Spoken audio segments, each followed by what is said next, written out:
कल यहाँ यहीं सामने RS पैलेस होटल में आप सबने इंटरटेनमेंट का एक नौटंकी वाला एपिसोड देखा। बड़ी चर्चा हुई कि उप मुख्यमंत्री माननीय ब्रजेश पाठक जी मंत्री पुत्र से घुटनों के बल माफी मंगवाए। दरअसल उसमें सबसे बड़ा नौटंकीबाज कौन का कंपटीशन चल रहा था।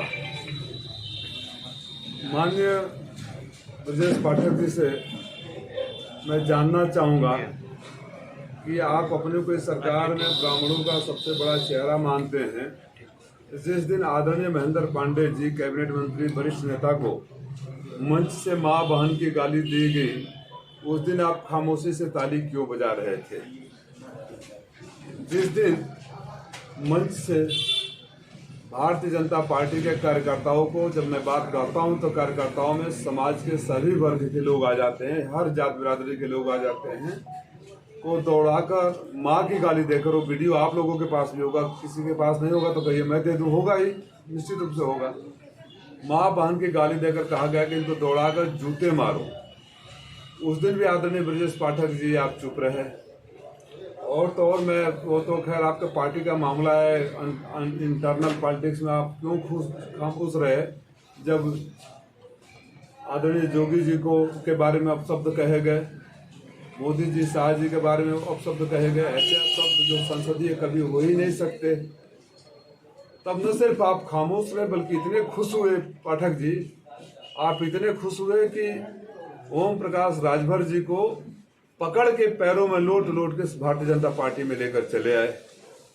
दिल उतने से भी नहीं भरा। आपने ठान लिया कि सारे वरिष्ठ नेताओं को अपमानित किया है, खाली मुझे ही नहीं गाली दिया है। अरे पांडे तो आप भी हो, पाठक तो आप भी हो, मुझे ही गाली नहीं दिया है।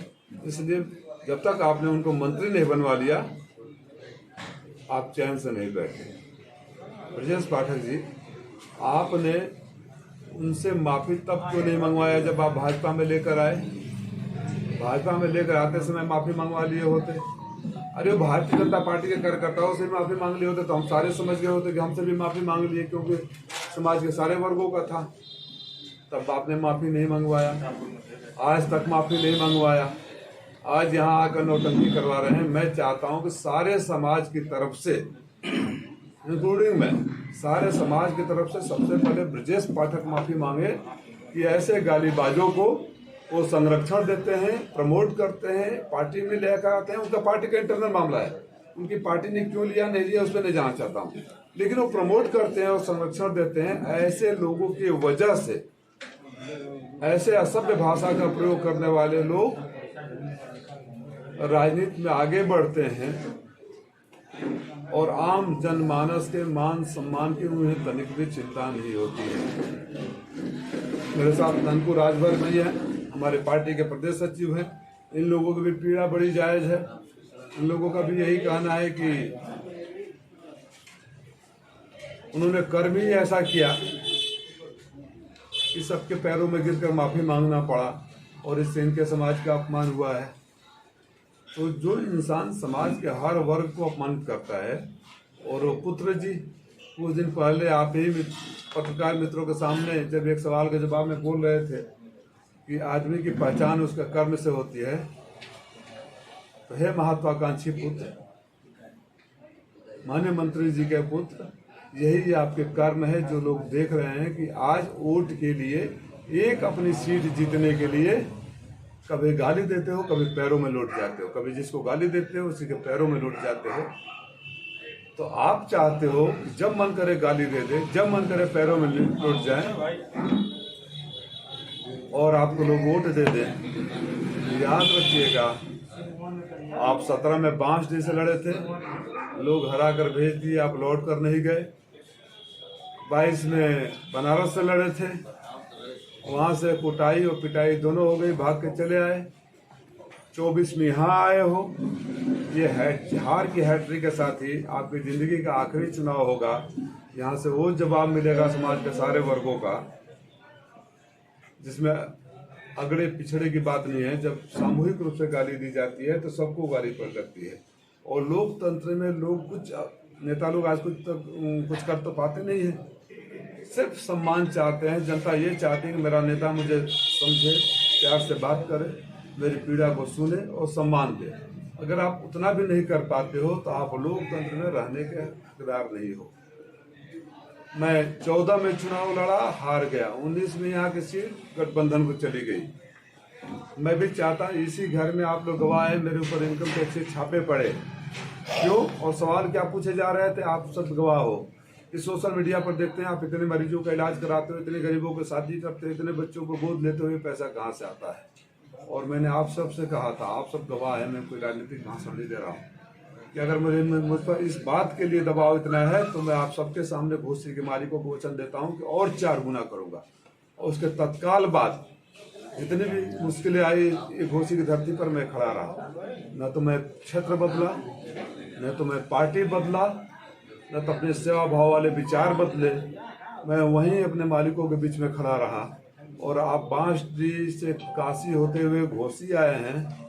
आपके पिताजी बिहार में जाकर बड़ी बड़ी बातें करते हैं, बिहार पार्टी बनाने की बात करते हैं। संभव है कि बिहार के लोग आपको एक बार लड़ने दे, जीतने के तो गुंजाइश है नहीं, क्योंकि जब तक आप अपने संस्कार को नहीं सुधारेंगे, अहंकार से दूर नहीं होंगे, अपनी मर्यादित भाषा के वो नहीं करेंगे, तब तक यहाँ के लोग, ये संस्कारी धरती है, क्रांतिकारी धरती है, अहंकार किसी का बर्दाश्त नहीं होता है। तो मैं सिर्फ इतना ही कहने आया हूँ कि ब्रजेश पाठक जी ने माफ़ी तो मंगवा लिया। ब्रजेश पाठक जी खुद माफ़ी कब मांगेंगे, और वो तब खामोश क्यों थे जब ये महानुभाव समाज के सारे वर्गों को क्या नहीं किया। राजभरों को बोला कि दारू पी कर क्या कर देते हैं, यादवों को बोला कि बुद्धि 12 बजे टूटती है, महेंद्र पांडे जी को गाली दिया, जोगी जी को गाली दिया, हमारे समाज को गाली दिया, मेरे बारे में पूरा बुरा भला कहा। अरे राजनीतिक तो विरोध होता है, राजनीतिक मर्यादा के सीमा में। अरविंद राजभर ने वायरल वीडियो को लेके कल कहा है कि डिप्टी सीएम ने उनसे आशीर्वाद लेने के लिए कहा और मैं आशीर्वाद ले रहा था, और इस तरह से झुक के मैं एक बार नहीं 1000 बार कार्यकर्ताओं और मतदाताओं से आशीर्वाद दूंगा। नाम किया जा रहा है, तो मैंने यही बोला। विपक्ष पे आरोप लगाया है कि विपक्ष जानबूझ के वीडियो वायरल कर रहा है और माफी की बात कर रहा है।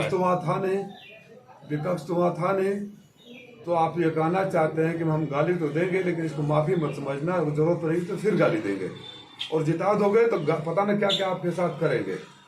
मतलब ये है अहंकार। देखो ये चरित्र में होता है।